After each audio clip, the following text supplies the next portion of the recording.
Take a look at this clip of a Muslim man essentially admitting that he believes it's okay to be attracted to minors. And once again, pedophilia is very relative. It's just because we have a different idea of what it means to be a child, which can be tracked historically. You can marry whomever you want to marry, so long as it doesn't cause them harm, physical and psychological. So, for example, if I marry a 100-year-old woman, or Sneaker, if you marry with your tank top a 100-year-old woman, and you get involved with her intimately, she might die. I mean, she might have some kind of health problem.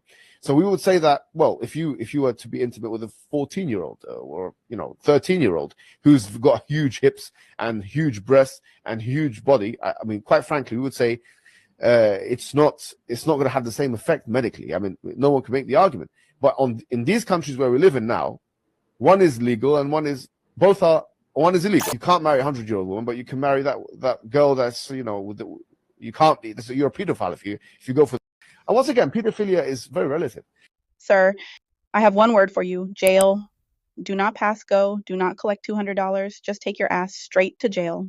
But in all seriousness, my initial reaction to this video was not one of disgust or shock or even condemnation. And do you know why that is? It's because I'm still dealing with the brain rotting effects of childhood indoctrination.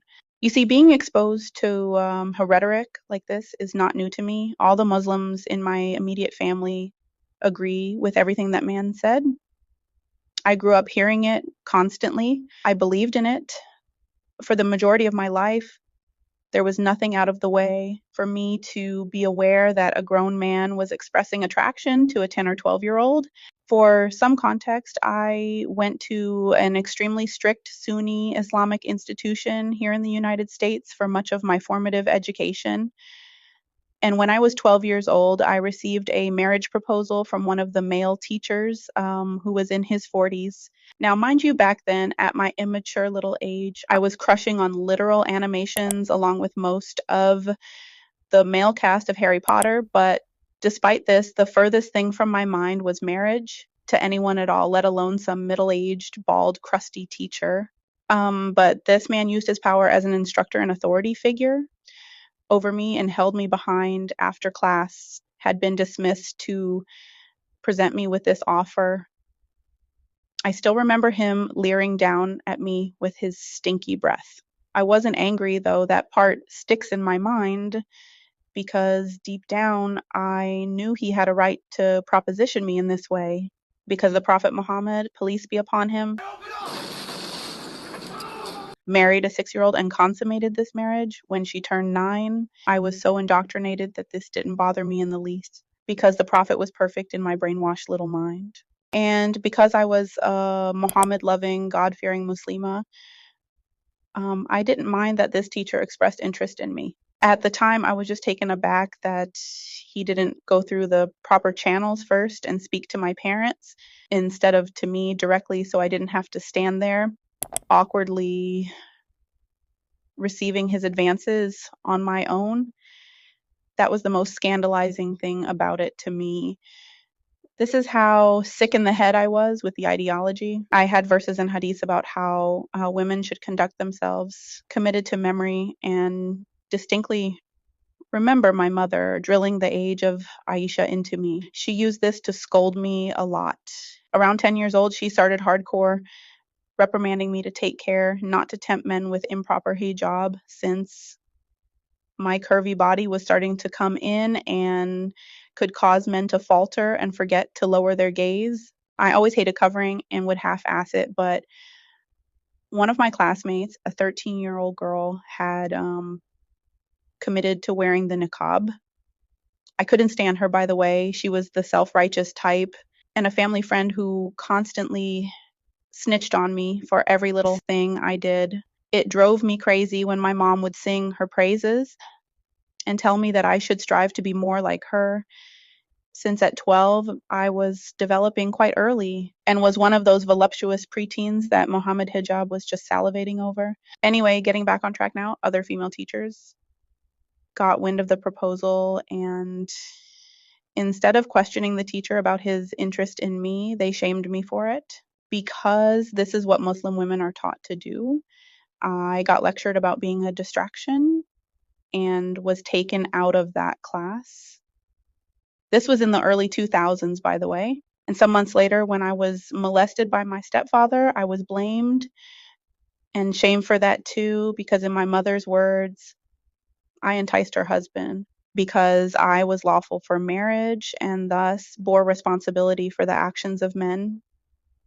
And just a side note, I never understood how men are supposed to be these big-brained leaders in control of women when they can't even be disciplined enough to not let their appendages drive their every move. You should not be in charge of anything if you can't even control yourself around literal children, but I digress. Anyway, this sort of behavior is not unique to my mother. This is the view that the majority of Muslim women I know hold. In fact, before I came out as an apostate to my family and was disowned, I had a conversation with my oldest sister wherein she expressed that she would have no issue marrying one of her underage daughters off to an older man if he was God-fearing. My aunts and cousins expressed the same sentiments to me. We argued about it for literal pages in the WhatsApp family group chat. In Muslim communities, older women police the attire and conduct of young girls. They make it clear that any undue attention is brought on by a defect in your character and dress. It is not the fault of the man if you catch their eye. They don't receive the same ire. Instead, they are coddled while the girls are adultified. This new internet term, boy mom, pretty much sums up every Muslim mother I know. Now, if you're a Black woman watching this, I'm sure you're familiar with the term fast or grown. Most of us young Black girls get told we are being fast as early as 6 years old simply for existing in little brown bodies or for wanting to wear the color red. When you combine this cultural attitude with the teachings of Islam, it is literally hell. You have no adolescence or childhood, you get no grace, and when you slip up, there will be a woman right there to blame you for any and everything, waiting and ready to reinforce the Islamic scripture. I will never forget the women who protested a proposed ban on child marriage in Yemen. We don't want a law banning children from marrying because it is against our teaching, the Prophet's instruction, and the Quran. The same Yemen where an 8-year-old child died of internal bleeding from a uterine rupture after intercourse on her wedding night. These women don't care about little girls. There is no such thing as a girl child to them, only a body, a vessel, a temptation. Because when you're a Muslim woman, there is always a man inside your head reminding you of verses and hadiths. He usually sounds something like this. لم يحدد سن الزواج. أنا أشتي أسأل لماذا لماذا فقط الزواج المبكر مشكلة. This is a very touchy subject for me, and I actually feel myself becoming enraged just speaking about it. It brings up horrible memories, so I'm going to stop here before I burst a blood vessel or something, but I'll leave you with this. Oftentimes, I think there is this assumption that most Muslims do not agree with the sexualization of children, or that they don't even know about the Islamic scriptures which condone it. To me, that's false. Anecdotal or not, growing up, I was always aware of verses like this one from Surah Talaq that permits intercourse with minors. I was aware of Aisha's age. It didn't matter or make me or other Muslims I knew uncomfortable because it was the way of the Prophet, and he is perfect in the eyes of all Muslims. A male family member of mine even married a 13-year-old when he was 25 to be more in accordance with the example that the perfect Prophet left behind. By the way, a lot of American Muslims operate outside of the law when it comes to marriage, hence the polygamy. My point is that my family and I were devoted to following the sunnah of the Prophet. The majority of Muslims are.